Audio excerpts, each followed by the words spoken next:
બગસરા તાલુકા પંચાયતની સમઢિયાળા બેઠકના ભાજપના ઉમેદવારનું ફોર્મ રદ થયું. સ્થાનિક સ્વરાજ્યની ચૂંટણીના ફોર્મ ચકાસણીમાં ભાજપને ફટકો પડ્યો છે.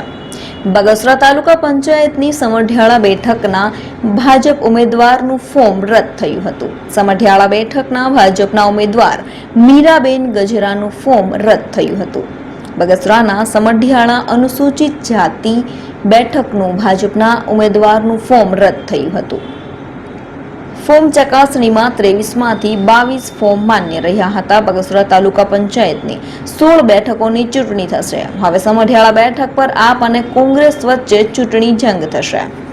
તાલુકા વિકાસ અધિકારી અને ચૂંટણી અધિકારી બગસરા તાલુકા પંચાયતની સામાન્ય ચૂંટણી 2026માં તારીખ 6/4/2026 થી તારીખ 11/4/2026ના 3 વાગ્યા સુધીમાં અમુક ચૂંટણી અધિકારીના તાબા નીચે કુલ 23 ફોર્મ 8 બેઠકો માટે કુલ 23 ફોર્મ ભરાયેલા હતા, જેમાં તારીખ 13/4/2026ના રોજ ચકાસણી કરતા કુલ 23 ઉમેદવારી પત્રોમાંથી 22 ઉમેદવારી પત્રો માન્ય કરેલ છે અને 12 સમઢિયાળા અનુસૂચિત આદિજાતિના બેઠકનું એક ફોર્મ અમાન્ય કરેલ છે.